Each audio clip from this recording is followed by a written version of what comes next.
From the Northway Bank Online Newsroom, I'm Gare McKenzie. This local and regional news update is brought to you by Northway Bank. Get big savings close to home with Northway Bank's Community Sense digital coupon book. Filled with valuable money-saving coupons from hundreds of Northway Bank business customers. Visit northwaybank.com for more info. Northway Bank, with 17 locations throughout New Hampshire. The people you know, the bank you trust.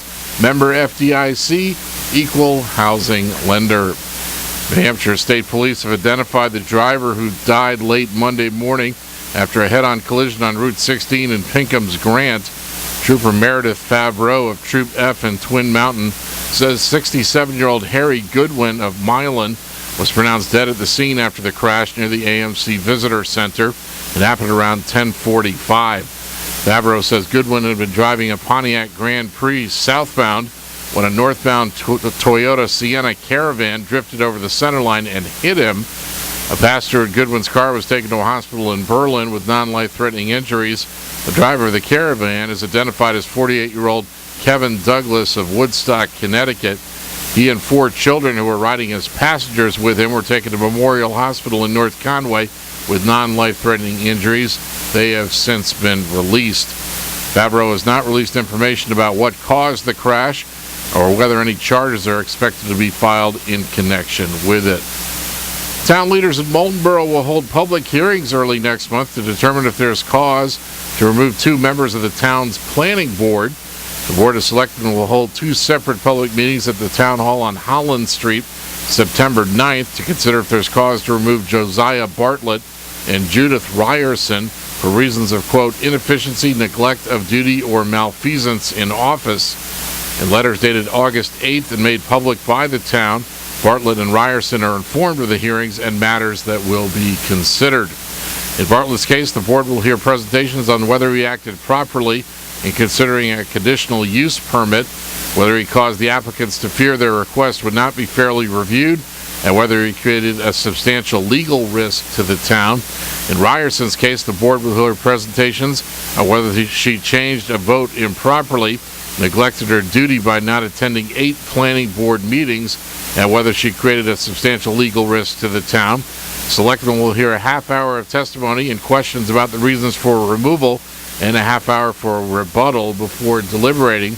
The letters sent to the 2 planning board members are available for viewing at the town office in Moultonborough. In Maine news, officials are working on a plan to protect against mosquito-borne diseases. The Department of Agriculture, Conservation, and Forestry was directed by lawmakers to develop the plan in cooperation with the Department of Health and Human Services. WMTW-TV says lawmakers expect results by December. The Maine Center for Disease Control and Prevention said this week a second mosquito pool in York County tested positive for Eastern equine encephalitis.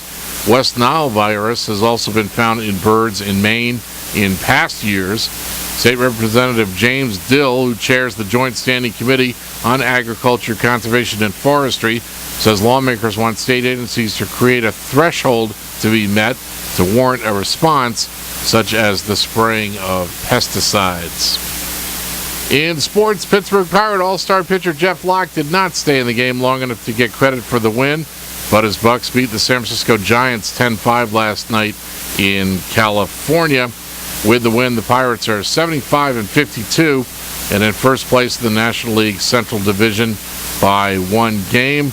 The New Hampshire Fisher Cats knocked off the Fightin' Phils in Reading, Pennsylvania last night, 12-4. The Portland Sea Dogs beat the Trenton Thunder in New Jersey 4-2. And in other sports action, Reggie Bush had 5 catches for 103 yards to help the Detroit Lions rout the New England Patriots 49 last night in exhibition play. The Minnesota Lynx beat the Connecticut Sun 91-77 last night. And Tijuana, Mexico rallied past Agua Dulce, Panama 4-2 last night to earn a berth in the International Championship game at the Little League World Series in South Williamsport, Pennsylvania. In the weather, partly sunny today, highs in the mid-70s. Northwest winds around 10 miles per hour, mostly clear tonight. Patchy fog after midnight, lows in the upper 40s, around 50 in southern Carroll County with light winds. And patchy fog in the morning Saturday, mostly sunny, highs in the mid-70s. From the Northway Bank Online Newsroom, I'm Gary McKenzie.